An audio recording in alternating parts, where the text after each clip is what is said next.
एक गरीब घर की लड़की थी। उसका पति बीमार रहता था और उसके बच्चे भी पढ़ाई लिखाई नहीं कर पाते थे। शिल्पा प्रीति के घर खाना बनाने का काम किया करती थी। तभी एक दिन, शिल्पा क्या बात है, तूने गोभी की सब्जी में इतना घी भर दिया। पायल और इन्होंने तो सब्जी छुई तक नहीं। मालकिन, वो सब्जी थोड़ी सूखी बनी हुई थी तो मैंने उसमें देसी घी का तड़का लगा दिया। शायद इसी वजह से घी दिख रहा होगा। अरे बड़ी नाकारा होती जा रही है तू।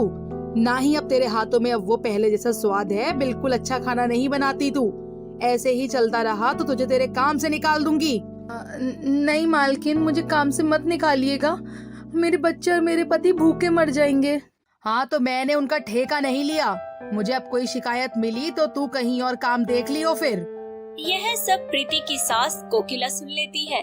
तभी वह बोलती है, अरे शिल्पा, इसकी बातों का बुरा मत मान। एक कान से सुन और दूसरे से निकाल दे। तेरे हाथों का खाना बहुत स्वादिष्ट होता है।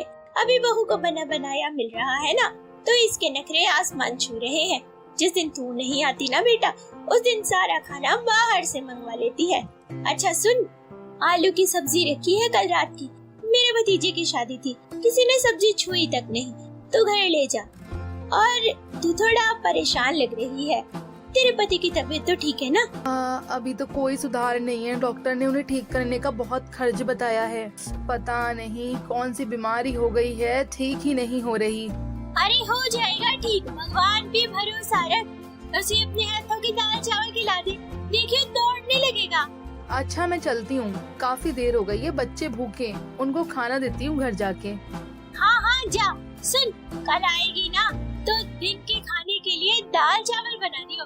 बड़े दिन हुए खाए हुए। शिल्पा बहुत स्वादिष्ट दाल चावल बनाया करती थी। सबको उसके हाथ के दाल चावल बड़े पसंद थे। लेकिन जब से बेचारी का पति बीमार हुआ था, उसकी सारी खुशियाँ ही चली गई थी। वह मालकिन के घर से आलू की सब्जी लेकर आती है, जहाँ उसका बेटा पिंटू बोलता है, माँ आज बहुत देर लगा दी घर आने में। मुझे बहुत भूख लगी थी, घर में कुछ भी नहीं है खाने को। माँ ये क्या है, डब्बे में क्या लेकर आई हो? ये ले, आलू की चटपटी सब्जी लाई हूँ, तुम्हें पसंद है ना? और मैं अभी तेरे और तेरे पापा के लिए रोटी सेक देती हूँ, फिर गरम गरम रोटी सब्जी के साथ खाना। शिल्पा मुझे माफ कर दे। आज मेरी हालत की वजह से तुझे कितने दुख झेलने पड़ रहे हैं। अच्छा होता कि इस बीमारी में मैं मर ही जाता। कम से कम तुम मेरी दवाई का खर्चा तो ना करना पड़ता। अरे बस बोझ बन के रह गया हूँ तुम्हारे सर पर। अरे खबरदार, जो ऐसी बात कही। अरे आपकी क्या गलती है इसमें? अरे हम गरीबों को तो आपकी बीमारी का नाम भी नहीं लेना आता। पता नहीं कौन सी बीमारी ने पकड़ लिया आपको। और ये मरने की बात दोबारा मत करना। अरे तुम ही तो मेरा संसार हो, तुम्हारे बिना तो हम तीनों मर ही जाएंगे। शिल्पा बहुत ही हिम्मत वाली औरत थी। वो अपने पति को हमेशा हिम्मत दिया करती थी। पर एक दिन शिल्पा की हिम्मत खुद टूट गई, जब वह किसी कारण से उसकी मालकिन के घर खाना बनाने लेट पहुंची। प्रीति को शिल्पा का लेट आना बिल्कुल पसंद नहीं था, पर अपने पति की दवाई के चक्कर में वह लेट हो जाती थी। तभी प्रीति कहती है, सुन शिल्पा, अब बस तेरा बहुत हो गया। अरे काम वाली ना हो गई, कहीं की महारानी हो गई। इतना लेट आ रही है। अरे मेरे पति आज बिना कुछ खाए ऑफिस चले गए और मेरे बच्चे भूखे हैं। बस अब से तू काम पर नहीं आएगी। मालकिन प्लीज, मैं अब से कभी लेट नहीं आऊंगी। आप मुझे आखिरी मौका दे दीजिए। ऐसे अचानक से मुझे नौकरी से निकाल देंगी। मेरे पास तो कोई और घर भी नहीं है काम करने के लिए।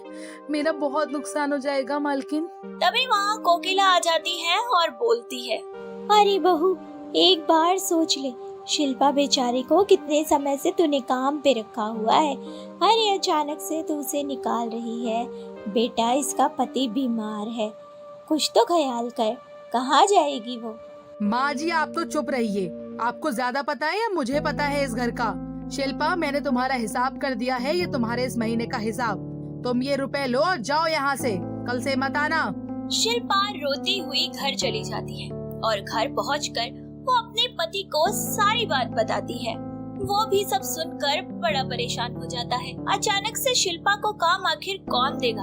एक रोटी बनाने वाली को इतनी आसानी से काम कौन देने वाला था? शिल्पा रोते रोते भगवान से प्रार्थना कर रही होती है कि तभी उसके दरवाजे पर कोई आता है। वह दरवाजा खोलती है तो देखती है कि सामने कोकिला हाथों में कुछ खाने का सामान लिए खड़ी है और शिल्पा से कहती है, अरे बड़ी मालकिन आप और इस गरीब के घर पे, आइए आइए अंदर आइए। शिल्पा, आज सुबह प्रीति ने जो भी किया मुझे उस बात का बुरा लगा, लेकिन तू जानती है ना कि उसको मैं नहीं समझा सकती। वो बहुत जिद्दी है। मेरा घर पे मन नहीं लग रहा था तो तुझसे मिलने चली आई। मैं एक सलाह देने आई हूँ, अगर तू माने तो बेटा। हाँ हाँ बोलो बड़ी मालकिन। शिल्पा, ये 20,000 रुपए तू रख ले और इनसे खुद का काम खोल। वैसे तू दाल चावल बहुत अच्छे बनाती है, अगर तू चाहे तो दाल चावल का ठेला लगाना शुरू कर दे। आजकल लोग इतना तेल और फास्ट फूड, गंदे समोसे, पता नहीं क्या कूड़ा कचरा खाते हैं। ऐसे में तू दाल चावल अगर सबको खिलाएगी ना तो देखियो तेरा मुनाफा पक्का है। पर बड़ी मालकिन, आप मुझे इतने सारे पैसे दे रही हो, मुझे अच्छा नहीं लग रहा। ये मैं कैसे ले सकती हूँ? चुपचाप रख ले पैसे। अरे मेरे खुद के हैं, मैंने बहुत समय से जोड़े थे। मैं अब बुढ़िया इन पैसों से भला क्या ही करूँगी, मुझे इसकी जरूरत नहीं है। और तू इन्हें रख ले और देर मत कर, जल्दी से दाल चावल का ठेला लगाना शुरू कर दे। फिर मैं रोज तेरे हाथ के बने हुए गरम गरम दाल चावल खाऊंगी। कोकिला की बात शिल्पा के पति को भी सही लगती है और वह उससे बोलता है, शिल्पा, बड़ी मालकिन ठीक कह रही है। तुम खाना तो अच्छा बनाती ही हो और जब हमारा काम चल जाएगा तो हम मालकिन के सारे पैसे लौटा देंगे। अपने पति और कोकिला की बात मानकर शिल्पा अगले दिन ठेला लगाने के लिए सारा सामान इकट्ठा कर लेती है और 1-2 दिन में उसका दाल चावल का ठेला लगना शुरू हो जाता है। अभी 2-4 दिन तो उसका काम बेहद बनता था, क्योंकि मोमोज, बर्गर, समोसे, फास्ट फूड आदि जैसी चीजें दाल चावल को फीका कर रही थी। ऐसे ही वह एक दिन उदास होकर अपने घर आती है, तभी उसका पति बोलता है, क्या हुआ शिल्पा, तुम इतनी उदास क्यों लग रही हो? जी देखिए ना, मैं इतनी साफ सफाई से दाल चावल बनाती हूँ, लेकिन मेरे यहाँ कोई नहीं आता। सबको वो बस मोमोज, बर्गर जैसी चीजें पसंद आती हैं। अभी तुम्हें 2-3 दिन ही तो हुए हैं दाल चावल लगाए। अरे हर व्यापार को चलने में वक्त लगता है। इतना आसान होता ठेला लगा के पैसा कमाना तो हर तीसरा इंसान ठेला खोल कर बैठ जाता। अरे मुझे तुम्हारे स्वाद पर यकीन है, तुम्हारे दाल चावल का ठेला खूब नाम कमाएगा। अपने पति की बात सुनकर शिल्पा को फिर से हिम्मत मिलती है और वह अगले दिन फिर से दाल चावल का ठेला लगा देती है, जिस पर लिखा होता है, बॉडी बनाओ, जंक फूड को दूर भगाओ। इसे पढ़कर लोग बहुत खुश होते हैं और 2 ग्राहक उसके पास आते हैं। सुनिए जी, हम दोनों को गरम गरम 2 प्लेट दाल चावल दे देना और रायता और चटनी ज्यादा कर देना। ठीक है, अभी देती हूँ आप दोनों के लिए भैया जी। और हाँ भाभी जी, आपने बहुत अच्छा लिखा है अपने ठेले पे, इससे शायद लोगों को थोड़ा समझ आए कि ये फास्ट फूड कितना खराब होता है शरीर के लिए। शिल्पा के दाल चावल का ठेला चल पड़ता है। अब उसमें एक नया आत्मविश्वास पैदा हो जाता है। धीरे धीरे वह दाल चावल के ठेले से पैसे कमाने लगती है और एक छोटी सी दुकान किराए पर ले लेती है। अब शिल्पा की दाल चावल की दुकान धमाधम दौड़ने लगी थी और अब वह दाल चावल के साथ साथ राजमा चावल, छोले चावल और कढ़ी चावल आदि भी बेचना शुरू कर देती है। शिल्पा ने काफी अच्छे पैसे कमा लिए थे। ऐसे ही एक दिन वह कोकिला के पास उसके पैसे लौटाने जाती है। नमस्ते छोटी मालकिन, वो बड़ी मालकिन से मिलना था।